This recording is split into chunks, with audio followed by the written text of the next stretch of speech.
Om. Om.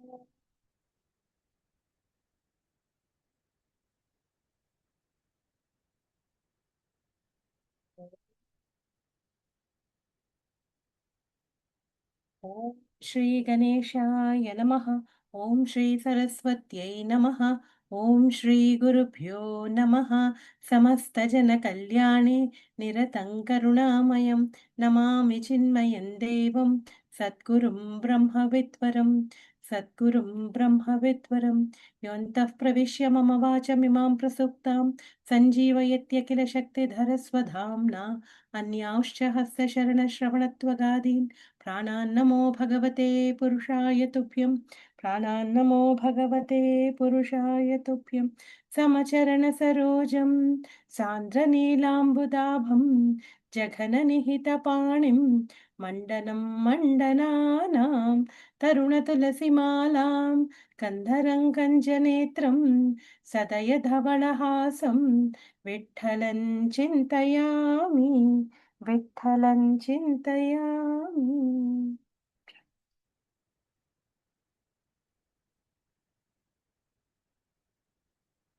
OV 196. It does not, however, mean that this conjugal relation with the wife is unrestricted. There are only a few days in which it is allowed. 197. Another provision is there which asks a man who has got a son to desist from any further indulgence in sex. 198. Just as a man whose poison is made ineffective does not volunteer to take that swine's excreta, so a man who is desireless remains away from his own wife. 199. Thus, the intention of Vedas is to discourage man from committing sin and showing the faults and merits of the actions. The man is encouraged gradually to be desireless. यतो यतो निर्ति यतो यतो निवर्तेत विमुच्येत ततस्ततः एष धर्मो नृणां क्षेमः शोकमोहभयापहः। Meaning of the verse: a man should get rid of attachment for each of those objects and actions from which he has tuned away. This righteous course is salutary for men, and by doing thus, man is free from greed, infatuation, and fear. 200. My Veda has intention that person should desist from worldly objects, and it has introduced the matter of finding what is wrong and what is right for that purpose only. 201. Naturally, people cannot give up all the objects suddenly. So Veda has used a tack to show the faults in many attachments so that people will gradually start to give them up. 202. As a man turns away from these objects, gradually he begins to be happy with himself. And when a state of mind is attained, when it is not occupied by anything, the seeker becomes united with me. 203. The impediments in the attachment of this unity are the indulgence of a man in sensual objects or mental concepts, and when they are removed, naturally he becomes one with me. 204. What happens when this state is attained? The ego is destroyed. The sorrow and attraction to everything disappears, and ignorance is also gone. 205. When ignorance disappears, the most dangerous concept of being born also disappears, and death dies, and Jiva is no more in a separate existence. 206. Just as night with all the darkness has no place in the world when the sun rises, so when the ignorance together with the sense of being a Jiva is destroyed, there is no place for the fear of worldly life. 207. When we see clearly that the mirage is no water but an illusion created by the sun rays, we have freedom from that illusion. So similarly, with self-knowledge, the whole existence of the world becomes false together with its fear. 208. I repeat that the duties and prohibitions laid down in the Vedas are to encourage the giving up of attachments and attain welfare. 209. Those who do not know this real aim of Vedas say that Veda endorses outward actions, but really Vedas advise desirelessness, which destroys the attachments to objects. 210. If a man abides by the way of living within the code of conduct given by Vedas, his mind becomes disinterested in pleasures and gradually reach the final aim of liberation from birth. 211. But people who flout the order of Vedas and indulge into attachment to pleasures without any control have to suffer greatly. Please listen what I say about it. 212. Whatever is followed by men in the wake of outward activity is all a thing which is to be deplored because it is the most disastrous way of life. Eknath says the Lord is telling Uddhava the details of this subject which are covered by the following four verses. विषयेषु गुणा Yes, go ahead, go ahead, go ahead. विषयेषु गुणाध्यासात् पुंसः सङ्गस्ततो भवेत् सङ्गात् तत्र भवेत् कामः कामादेव कलेर्नृणाम् कलेर्दुर्विषयः क्रोधः तमस्तमनुवर्तते तमसा ग्रस्यते पुंसः चेतना व्यापिनी धृतम्. Meaning of the verse: when a man thinks about the good quality of any objects, he comes into contact with it. By being in contact, there is a sense of belonging and liking of that object. This leads to the desire to possess that object and enjoy it, and then there is enmity with others. By enmity, there is uncontrollable anger, and anger begets tamas. By tamas, immediately the thinking capacity and the character of a man is completely shadowed and darkened. 213. When the mind of a man broods over the sweetness of any object, it becomes mad to get it. 214. When this attachment increases, there is lust and passion. In that passion, the man undertakes any troubles and hard work. 215. But everything which he does turns into a means of further harassment, and there is great inward friction until he gets what he wants. 216. This causes anger between two thoughts and also two persons quarreling for the same thing. 217. Anger destroys the sane thinking, and the great infatuation destroys the wisdom and discretion. 218. This development destroys the sensitivity and discrimination. The thought becomes stunned. The man is not mindful of what is right and what is wrong. तया विरहितः साधः जन्तुशून्याय कल्पते Sadhaha we will not say, sadho only we will say. sorry. तया विरहितः साधो जन्तुशून्याय कल्पते ततोऽस्य विभ्रंशः मूर्छितः स्मृतस्य च. Uchitasya mritasya cha. Meaning of the verse: when a man is deprived of his judgment, he is an good as a non-entity. The very purpose of life of such an almost unconscious and dead man is consequently defeated. 219. When discretion is lost, the man becomes stupid. He is neither worldly wise nor spiritually awakened. As he does not know the right path, he is being put to a loss every now and then. 220. He is so thoughtless that many call him unconscious. He is ignorant and becomes confused in every event. 221. In this way, he is neither alive nor dead, and then he has lost his welfare, a great disaster being evident in his life. विषयाभिनिवेशेन नात्मानो वेद न परं वृक्षजीविकया जीवन् व्यर्थभस्त्रेव यश्वसन्. Meaning of the verse: due to the attachment for the pleasure of senses, he who knows neither himself nor the Supreme God lives in vain like a tree and breathes like the bellows. 222. As he is very much mad for pleasures available from the objects of senses, tamas destroys the thinking and he has loss of memory. 223. His condition is like a man who is drunk out of sense and unaware of his whereabouts. 224. Like a man suffering from typhoid, he goes into delirium and talks senselessly. He does not recognize his relatives or others. 225. As he is confused, he remembers irrelevant things, and because of loss of right memory, he is really confined to stupidity. 226. Or when a man is possessed by a ghost, he utters weird sounds and hallucination takes place, by which he begins to bark, thinking himself to be a dog. 227. Such is the case of all people who are confused. Their condition is like a man who has a bad dream and awakens crying out that he is being killed in a war. 228. In this way, all the beings are completely illusioned by the enticement of all the pleasurable objects and are maddened in their thinking, thus becoming foolish. 229. Suppose a dumb man experiences that a mosquito has entered his nose. What does he do? He sneezes, coughs, exhales forcibly, makes strange noises, but cannot throw out that mosquito. 230. Similarly, by the pangs of sorrow, people become helpless and not knowing what to do to escape the whole pathetic condition, they inwardly remain suffering. 231.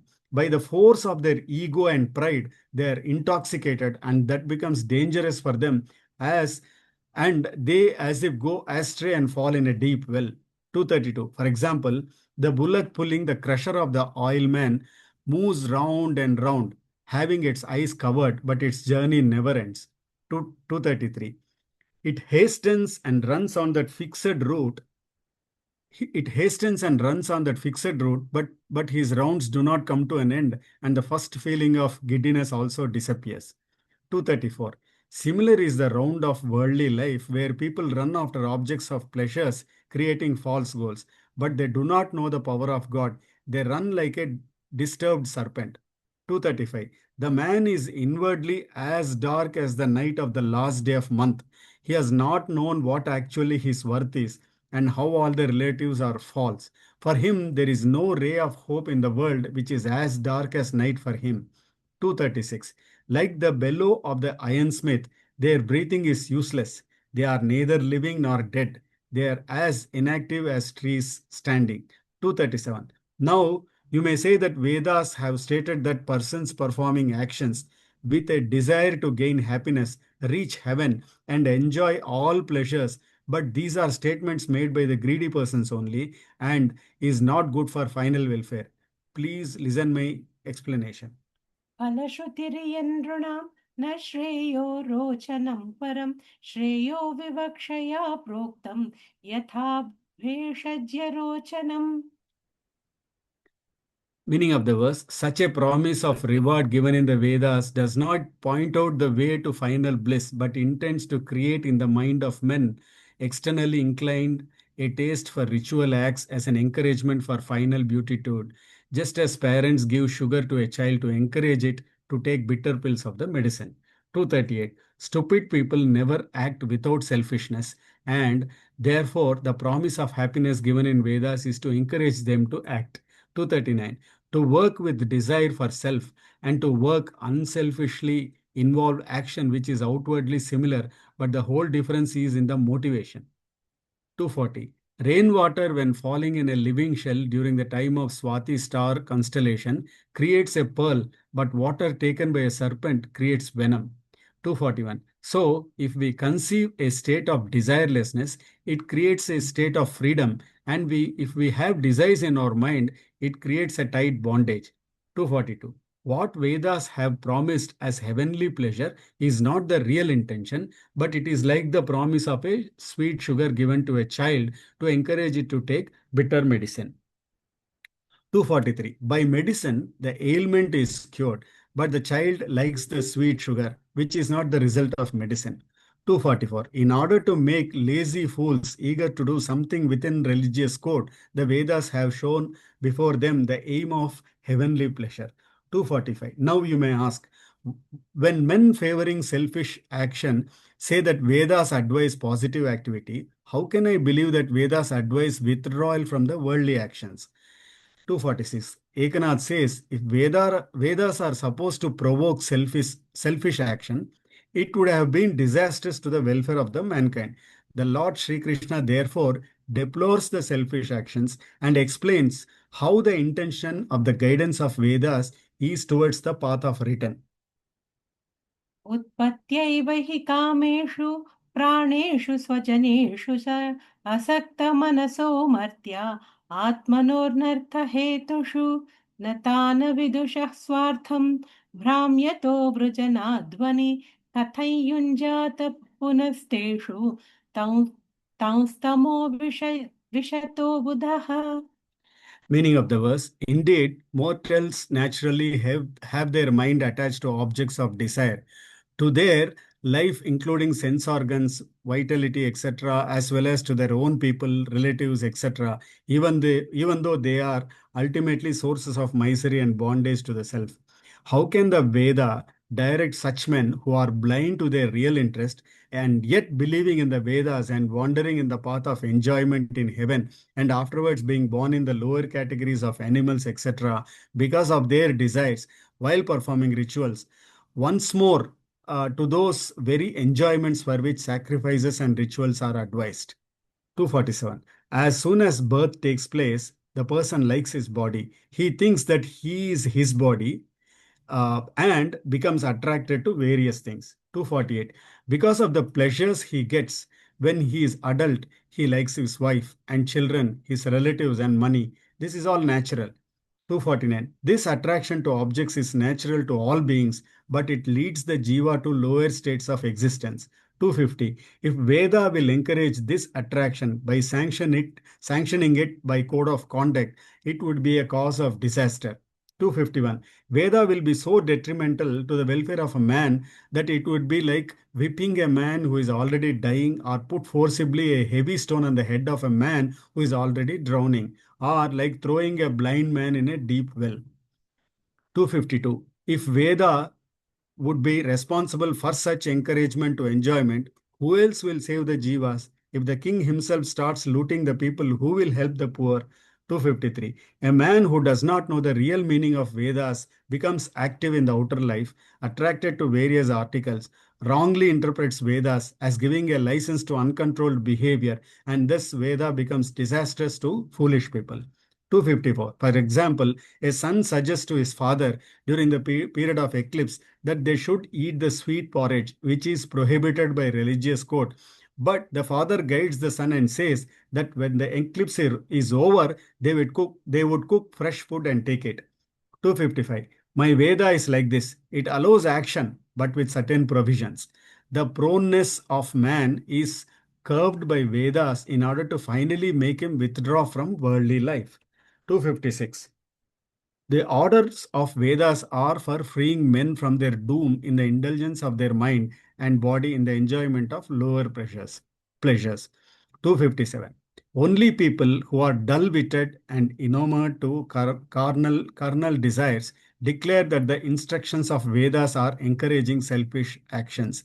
This is being described by the Lord further. Eknath says, एवं व्यवसितं केचित् अविज्ञाय कुबुद्धयः फलश्रुतिं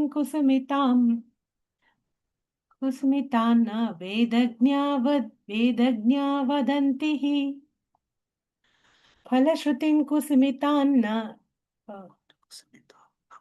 वेदज्ञा वदन्ति हि. meaning of the verse, not knowing this. फलश्रुतिं कुसुमितां न वेदज्ञा वदन्ति.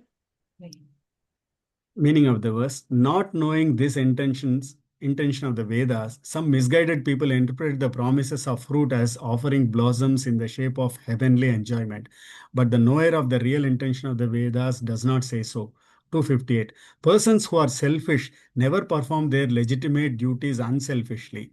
The ideas have put forth a promise of future happiness to encourage them to sacrifice something and do their duties. 259. Salt loses itself if put into the sea. So a man loses his selfish tendencies when he begins to do his ordained duties. 260. Two wicks joined together do not give two flames, but they give only one flame. 261. Camphor, while touched by a flame, becomes fire only and does not remain separate. Similarly, when one does his own duty, his own karma, and his desires die down.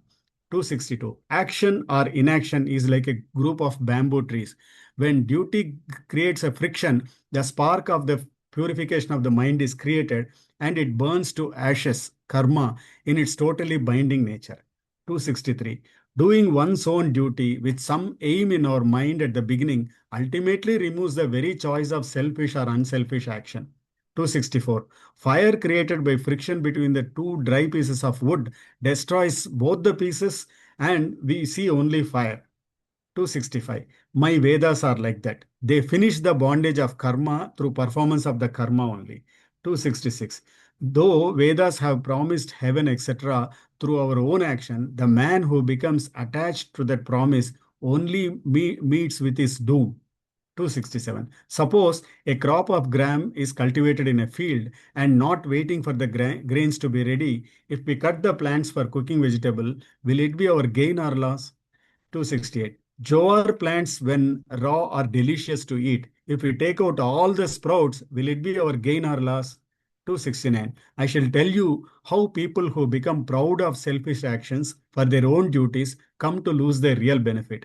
270. Seeds of gram are brought for sowing in the field, but if one rows the seeds to eat, will he be not a foolish man? 271. To sell horse and to purchase its material instead, or to sell butter and purchase buttermilk instead, or to throw away boiled rice and keep the watery paste, are actions similar to performance of our ordained duties solely for getting the worldly or divine pleasures through them. 272. Those who are stupid and misguided like this forfeit the fructification of their own religious duties. They are called men of spoiled intellect. The Lord is now describing the signs of such spoiled intellects. कामिनः कृपणा लुब्धाः पुष्पेषु फलबुद्धयः अग्निमुग्धा धूमतान्ताः स्वल्लोकन्न विदन्ति ते. Meaning of the verse, men who seek the pleasures of senses becomes miserable, greedy, thinking that the heavenly pleasures are the real fruit of their performances, become attached to them and go by the path of smoke and do not realize the self. 273. The desire of selfish men are never quenched. He is miserable slave to his desire. He is called miserly. 274. Like a crane standing still in shallow water to catch fish, he is alert for fruit while performing any ceremony. 275. Just as an unfaithful woman makes a show of her love for her husband, while all the time eager to find an opportunity to visit her lover's house, he also performs rituals all the time, dreaming about the heavenly pleasures. 276. An innocent child may mistake something else as a eatable fruit. Similarly, this man thinks that the heavenly pleasures are the real happiness, which he thinks to be permanent. 277. He always feels anxious that the rituals must be properly done to ensure that the pleasure, and thus he suffers. 278. He is slavish, miserly, and greedy, and thus enshrouds his right thinking by confusion. 279. Confusion gulps the discretion and the knowledge, and the tamas rages in his intellect. 280. The mind becomes foggy, and his condition is like a man gone wayward in the forest at dark night, guided by a blind man. 281. This man is in a plight similar to that man in the forest. Once the guidance of discretion is gone, the mind becomes totally confused. 282. He becomes as ignorant as a small child and cannot clearly understand what results follows which kind of action. 283. As his inner side becomes foggy, he does not remember what he is, what his position is, and what is his duty and aim. न ते मामङ्ग जानन्ति हृदि स्थैर्यैदं यतः उक्तशास्त्रह्युसुतृप्तः Shastra. उक्तशस्त्राह्युसुतृप्तः यथा Trupaha. तृपः उक्तशस्त्र उक्तशस्त्राह्यसुतृपः यथा निहारचक्षुषः. Yes. Meaning of the verse. My dear Uddhava, with ritual acts as the only theme of their talks and intent on gratifying their flesh, they are unable to know me though present in their heart, and who is the universe and the cause of the universe, unable to know me as the man cannot see properly in a fog. 284. My dear Uddhava, since you have asked me about the real meaning of Veda and the seeming contradiction in Vedic directions and my today's advice, I have told you the facts. 285. As Uddhava was pleased by listening to the Lord, the later called him my dear and further said, 286, as the people are attached to desires, they do not know me residing in their hearts as Paramatman. 287, my residing in their heart does not mean that I am at a particular place only. Just as waves are sea only, I and the world are one. 288, as in the ornament, the gold is as it is. So in the world, I am as I am complete. 289. People recognize me, form, color, or the whole world because I give them the light of knowledge. But all these variations have no relation with me. 290. Though the sky is reflected in water, it does not get wet. Similarly, though I am manifest as the world, I am not bound by it. 291. Though I am the whole world, the Lord, the image, and the occupant of the whole world, those who are interested in food and sex only do not recognize me. 292. A man who is blind or who is caught in a dark cave cannot see and may fall in a ditch. 293. Similarly, those who are confused, infatuated, and asleep by ignorance fall in the ditch of stupidity and do not see me, though I am near them. 294. They suffer from this great fall by not knowing me and by becoming slave to their desires, not knowing the real meaning of Vedas. 295. I am all the time dwelling in the heart of all beings, giving them light of knowledge. 296. Arya, Arya, I think we'll stop here. We'll take that sentence tomorrow to continue. Sure. Amazing reading. Wow. Please share your thoughts, Sri. Yeah. So the gist of today's OV is that Vedas are here for us to uh, realize the truth and to remain selfless, yet by performing our own karma. I noted the verse 204, which talks about the state of a man. So what happens when the ego is destroyed, the sorrow and attraction to everything and ignorance, everything is gone if we remain in such a state where the man will get rid of all his attachments and he becomes free from all attachments and becomes selfless. This will be the state. So, when ignorance disappears, the most dangerous concept of being born also disappears. Death dies, jiva is no fear, and there is no separate existence. So, the example is given is when the darkness is gone, when the sun rises. So, similarly, the sense of being a jiva is completely destroyed when the real truth is known. So again, example of a mirage is actually no water because it's an illusion created. So when the truth is known, when we understand that it is mirage and no water.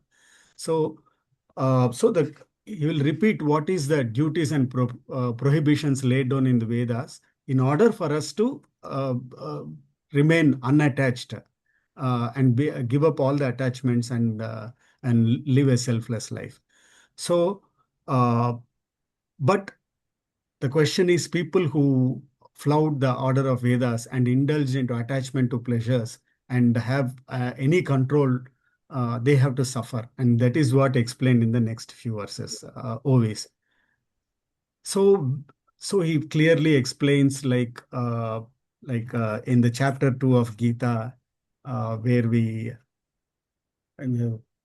ka, kama, क्रोधात् भवति Sammohat Shruti Vibhramaha Spritbhramshat Buddhinashaya. So I just remember that verse. So very clearly explained about what happens when a desire happens and a deep desire for outward pleasures happens. He becomes tamas. So constantly crave to achieve that. Anger comes in if he's not able to achieve completely, and the desire keeps adding and adding. More and more desires come in, and it never fades. So that is what is mentioned in the next. So what happens is the man becomes stupid. He's not wise, not spiritually. Over a point of time, he'll become very dull and deluded. Cannot take any decision, those kind of things. So I guess this is something like if a man lives his own life without completely attached to the desires and the outward objects, over time, he becomes completely stupid, and then he cannot see anything. His condition is like a man who is drunk out of sense and unaware of his whereabouts. What is he doing? Why is he born? Kind of things. So interestingly, it says in 2 to 7, such is the case of all people who are confused. Their condition is like a man who has a bad dream and awakens crying out that he is being killed in a war. So, uh, so this is a very practical example where many people, brood the next day and fear and cry based on the dreams that they have, even though knowing very well that it is a dream, but people get so foolish. So these kind of things. So some other examples of like a mosquito entering into the nose and then he sneezes, coughs and things, right? So they become very helpless, that the situation is very pathetic. So their mind creates more and more problems to them. So because of their ego and pride, they get intoxicated and they fell into the deep well. So it's similar to an example was given like a bullock pulling the crusher of oil, moves round and round and round and round. The first time it goes round, it gets a little bit of giddiness, but then it continues, and it forgets the giddiness and it's just endlessly keep round. So that was a fantastic example of how human beings get stuck into the desires of this world. And then further verses were talking about some people have misunderstood Vedas, that Vedas have stated that people performing actions will reach heaven and they enjoy all the pleasures in the heaven. So this is like this is a like the reward is given like as children, we give sugar coat chocolates so that uh, they get motivated to do the task. But it is not like so 243 by medicine. It is like a medicine with a sweet taste. So it is a medicine. The ailment is cured, but the child likes the sweet sugar, which is not the result of the medicine. So it is a medicine. So this is an encouragement for people to follow the Vedic rules, but that is not the purpose. So I like this OV 243, which says, by medicine the ailment is cured, but the child likes the sweet sugar, which actually is not the result of the medicine. So Vedas gives us the results of knowing the truth and leaving the unnecessary desires, but we shouldn't get attached to that desire. So that is not the purpose of Vedas. So this was very well explained by many examples. 242, yeah, 242, 243, and followed by 255, where my Veda is like this. It allows action, but with certain provisions. The proneness of man is curved by Vedas in order to finally make him withdraw from this worldly life. So that is the purpose of Vedas. So the purpose of Vedas or order of Vedas is for freeing man from their doom in the indulgence of their mind and body in the enjoyment of the lower pleasures. Only people who are dull-witted and to carnal is declared that instructions of Vedas are encouraging selfish actions. So this is very clearly, some people comment that it is Vedas also ask people to uh, go ahead with their desires and do selfish actions, but this is not true. So the intention of Vedas are misguided by certain people.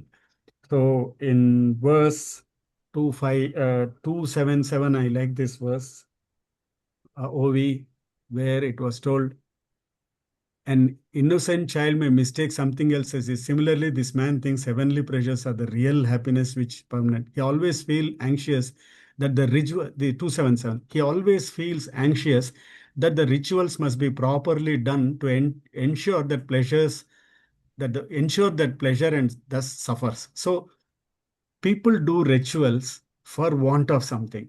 Again, it's a desire. And then they become so anxious, they become so greedy, and they become so confucius. They only look at how it is done, and they expect a result out of it, and which is also a selfish motive. So that has been very clearly mentioned in this. So subsequent verses says, people don't understand me, residing in their hearts, that I'm so dear to them, yet they don't understand. They don't understand that I reside in their hearts as Paramatman.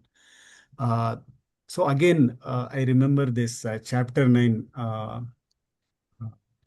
that was, I am I am in all jiva, I'm all jivas, yet I am not in them. That was, I just remember, I think In seventh also. ninth chapter. Wonderful. Teshu Maya te tadam, namai. and Maya tatamidam sarvam jagadavyakta murtina matstani sarvabhutani na chaham teshu avastitah na cha matstani bhutani pashyame yogamaishwaram bhuta brahna cha bhutastaha mamatma bhuta bhavana. So Maya tatamidam sarvam. I am there in every being, but uh, but yet I am not in them, something like that. So this very clearly he says, I am in each and everybody's heart, near to them. Uh, so my residing in their heart does not mean that I am at a particular place only. Just as waves are sea only, I and the world are one. I am every same. So as in the ornament, the gold is as it is, so the world I am complete. So for a selfish people who cannot recognize Paramatman in their heart, so that is like Bhagavan says, I am not in those kind of people. I am not in them. So this is what very interesting one. So I liked these verses very well today. I am at all time dwelling in the heart of all beings, giving them light of knowledge. That was the 295 verse. So couple of points I would say, that people are more focused on ritualistic world. They fear to do rituals. They do it with a desire as a motive, and they also only focus on how it is done. Those kind of things threaten all sorts of things happen. Because if you don't this might happen bad. This bad can come to you though. So without really understanding the meaning of rituals, inner meaning of rituals, and the purpose of Vedas, people blindly follow and make mistakes, and they do it only for their selfish motives, which is very sad. Today's Ovis has covered very detailed in those concepts. Beautiful summary. You saying that like point by voice in that same flow was beautiful to listen. Very nice. So fantastic. No, this is my God. I don't know like what we have got in a hand and how it is coming. Amazing.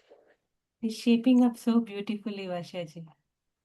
And actually, when I was reading, I was remembering Prasannaji's words. Yesterday, we had been to a house for Gargar Ka Hanuman Chalisa, that room.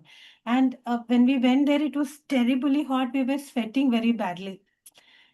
Though they switched on AC, and for 10 to 15 minutes, it was very hot. We were all like, we've that it is very hot. Then Prasannaji said that Swamiji once went and Gurudev once went and stayed in a place. He had to sleep there. That night he slept diagonally, like cross, because that bed was not sufficient for his height to sleep. But he didn't complain or crib about it. He just slept. And next day morning, when the host realized that Swami Gurudev slept like that, they were very sorry about it. But he was not, he didn't say anything, and he said, don't feel about it. Is just one night, it can be gone like that. And we shouldn't give so much importance to all this. So in this Ovis also it was going, no, our desires to sit like that, sleep, dress like that, it so much of importance is given. We forget what are we really for. In that desires, we are into that worldly life all the time. I was also feeling, every day wherever we go, we feel, oh my God, it is so hot today. Singapore is burning, in fact. It is so hot, so hot. We've been cribbing about it. And great Mahatmas, like, they give up everything so easily. How do we develop that bar was running in my mind all the time. Very detailed. And it was so nicely explained. Is the desires.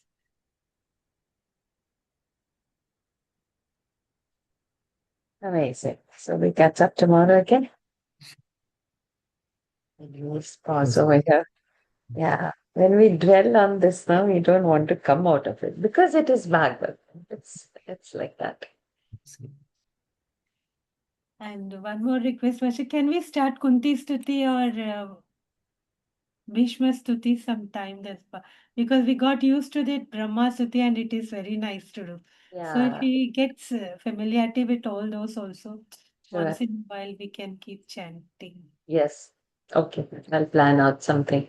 Maybe I'll plan out after Vishu. Mm. I'll plan or on Vishu time. Let me plan out.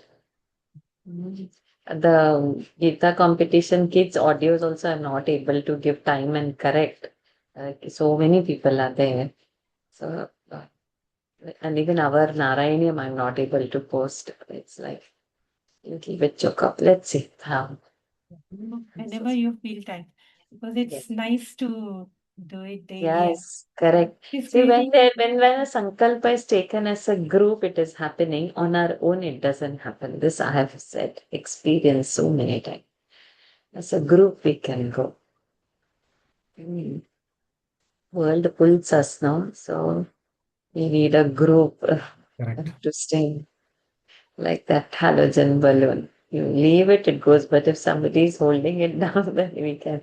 So we need the You're group to hold guiding. us down. Otherwise, we will roam aimlessly here and there wherever the wind takes us. We'll go. Yes, Roshaji, you're guiding us beautifully. Narayaniam 97 Dashaka is going on, and that Balamukunda Satrama we have introduced, so we are learning that now. Every Mm. day, it is so nice to hold on to something than wasting time seeing on real side, which I do. My kids are taking my time. They are, my God, they are super energetic. They came in the morning. And after teaching them everything, Surya Namaskar we did, Puja we did, Shloka we did. And I spent time up from 5:30 a.m. till about 8:30 a.m. 8:30 I went to my gym. And they were supposed to go home. I came from gym after 2 hours. They didn't go home. What they did was they were sweeping and mopping the Gurukul. Oh, they pulled out all the benches out and they were busy mopping and cleaning. It just shocked me because I said we'll have to keep our own place clean. I was just teaching them in the morning the cleaning. They took it to another level. I didn't go anything. When I took them out for food after, they took a bath over there with the well water after cleaning and I had to take them. So my whole day was with them. And all this is unexpected. Means everything I have to just pause my work and be there. It's like that. And this whole holiday I have to see through. It's It like just started. it just started. It's not even a week. It just started this Monday. It's just 3, 4 days into it. Amazing. Amazing. They Great teach. kids. It's the energy level and commitment. Yes. The commitment. Correct. You know, they're learning that at an young age. They grow well. Responsibility. You're teaching them well. Lucky kids. I think we'll have 10:35 for you. Let's end today's session. ॐ पूर्णमदः पूर्णमिदं पूर्णात् पूर्णमुदच्यते पूर्णस्य पूर्णमादाय पूर्णमेवावशिष्यते ॐ शान्ति शान्ति शान्तिः हरिः ॐ श्रीगुरुभ्यो नमः हरिः ॐ श्रीकृष्णार्पणमस्तु Thank you, Sherry ji. Thank you, Nikhila ji. Thank you, Lovely. Hari Om. Lovely. Thank you. Hari Om. Hari Om. Thank you.